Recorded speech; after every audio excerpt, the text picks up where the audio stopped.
હરિઓમ. પવિત્ર અને પાવન માસ અષાઢ મહિનામાં લેવામાં આવતું જયા પાર્વતીનું વ્રતની રીત. આ વ્રત અષાઢ સુદ તેરસના દિવસે કરવામાં આવે છે. એ દિવસે વહેલા ઉઠવામાં આવે છે અને નાહી ધોઈ શંકર પાર્વતીનું પૂજન કરવામાં આવે. એ દિવસે મીઠા અને ગોળ વગરના ખોરાકનું એકટાણું કરવામાં આવે છે અને રાત્રે જાગરણ કરવામાં આવે છે. આ વ્રતનો મહિમા છે. આની પાછળની એક બ્રાહ્મણની કથા છે. એક બ્રાહ્મણ હતો અને એક બ્રાહ્મણી હતી. બંને સત્વાદી હતા, નીતિવાળા હતા, પ્રભુ ભક્તિવાળા હતા. એને આંગણે જે કોઈ આવે તે ખાધા પીધા વગર જતું નહીં, એવો એમનો નિયમ હતો. એ ખાય પીવે સુખી હતા, છતાં એમના અભિમાનનો છાંટો પણ ન હતો. આમ એ બધી વાતો સુખી હતા, પણ ભગવાને તેમને માત્ર એક વાતનું દુઃખ આપ્યું હતું. એમને શેર માટેની ખોટ હતી. એમને ત્યાં દીકરો નહોતો અને આ શેર માટેને કારણે એમને રાત દિવસ સતત ચિંતા રહી હતી. એક દિવસની વાત છે. એક દિવસે નારદજી ફરતા ફરતા ત્યાં આગળ આવી ચડ્યા. બ્રાહ્મણે એને આવકાર આપ્યો અને ફળ ફૂલથી એમનો સત્કાર કર્યો. ત્યારે નારદજીએ પૂછ્યું, કેમ છો, મજામાં?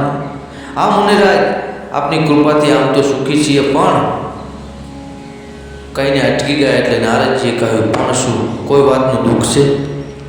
હા, એક બાબતની ખોટ છે અને માત્ર સંતાન. નારદજીએ કહ્યું, એને માટે એક રસ્તો બતાવો. અહીંથી દક્ષિણ દિશામાં જાઓ. ત્યાં એક શિવલિંગ છે.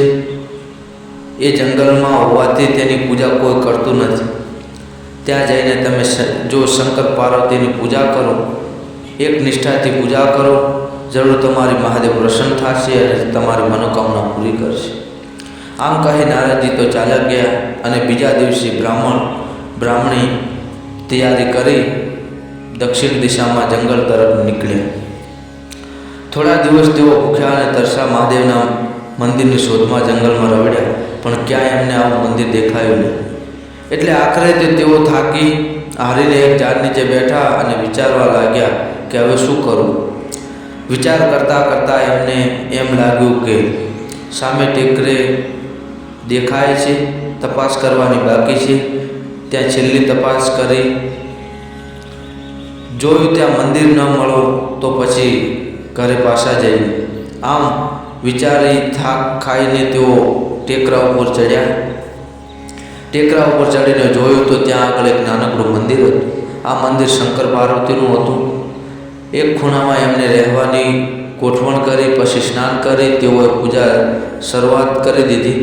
મંદિર પાસે જ બીલીનું ઝાડ હતું. ત્યાંથી બીલીપત્રો લાવી સવાર સાંજ નિયમિતપણે તેઓ સ્નાન કરી પૂજાપાઠ કરવા લાગ્યા અને આજુબાજુથી ફૂલ અને ફળ વીણી તેઓ પેટ પૂજા કરતા.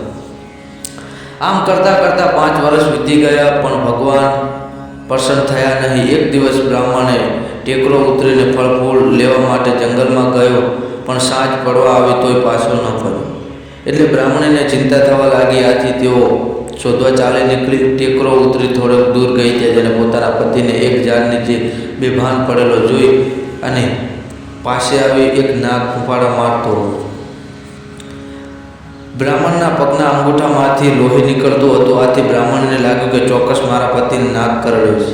આથી તેઓ મોઢામાંથી એક ભયંકર ચીસ નીકળી ગઈ.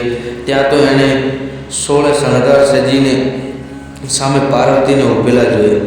પાર્વતીને જોતાં જ બ્રાહ્મણી નમી પડી. એટલે પાર્વતીએ એને આશીર્વાદ આપ્યા અને બ્રાહ્મણને શરીરે હાથ ફેરવી સજીવન કર્યું. પછી પાર્વતીએ એમને કહ્યું, તમારી બંનેની અનન્ય ભક્તિ અને શ્રદ્ધાથી હું ખૂબ જ પ્રસન્ન છું. માટે તમારે જે વરદાન જોઈએ તે માગો. માતાજી, અમારે શેર માટેની ખોટ છે, માટે એનો કોઈ ઉપાય બતાવો. તમે જો જયા પ્રાપ્તિનું વ્રત કરશો તો જરૂર તમારે સંતાન થશે. આવું માતાજીએ કહ્યું. બ્રાહ્મણ અને બ્રાહ્મણીએ સવાલ કર્યો કે આ વ્રત કેવી રીતે કરવું. માતા પાર્વતીએ કહ્યું, આ વ્રત અષાઢ સુદ તેરસને દિવસે કરવામાં આવે છે અને વધ ત્રીજે પૂરું કરવામાં આવે છે. આ 5 દિવસ મીઠા અને ગોળ વગરનું એકટાણું કરવામાં આવે છે. પહેલા 5 વર્ષ જુવારનું ભોજન ખાઈને, બીજા 5 વર્ષ મીઠા વગરનું ખાઈને, ત્રીજા 5 વર્ષ સામા ખાઈને, ચોથા 5 વર્ષ મગ ખાઈને વ્રત કરવામાં આવે છે. છેલ્લા દિવસે જાગરણ કરવું જોઈએ. જ્યારે 20 વર્ષ પૂરા થાય ત્યારે વ્રતનું ઉજવણું કરવું. સૌભાગ્યવતી સ્ત્રીઓ પતિ સહિત ભોજનનું આમંત્રણ આપી ભાવપૂર્વક જમાડવા. પછી કંકુ જેવા સૌભાગ્યના દ્રવ્યો દાનમાં આપવા. આ પ્રમાણે વ્રત કરનારને સૌભાગ્ય પ્રાપ્ત થાય છે, પતિનો વિયોગ નષ્ટ થાય છે અને અખંડ સુખ મળે છે. આમ કહી પાર્વતીજી તો અધન્ય થઈ ગયા અને બ્રાહ્મણી પોતાને ઘેર પાછા આવ્યા. બીજા વર્ષે એમણે જયા પાર્વતીનું વ્રત શરૂ કર્યું. થોડાક વખતમાં જ એમને ત્યાં સરસ મજાનો દીકરો અવતર્યો. આમ જેવા જયા પાર્વતી બ્રાહ્મણ અને બ્રાહ્મણીને ફળ્યા, તેવા સૌ વ્રત કરનાર, કથા કહેનાર, કથા સાંભળનાર સૌને ફળ્યું. જય જયા પાર્વતી. હરિ ઓમ.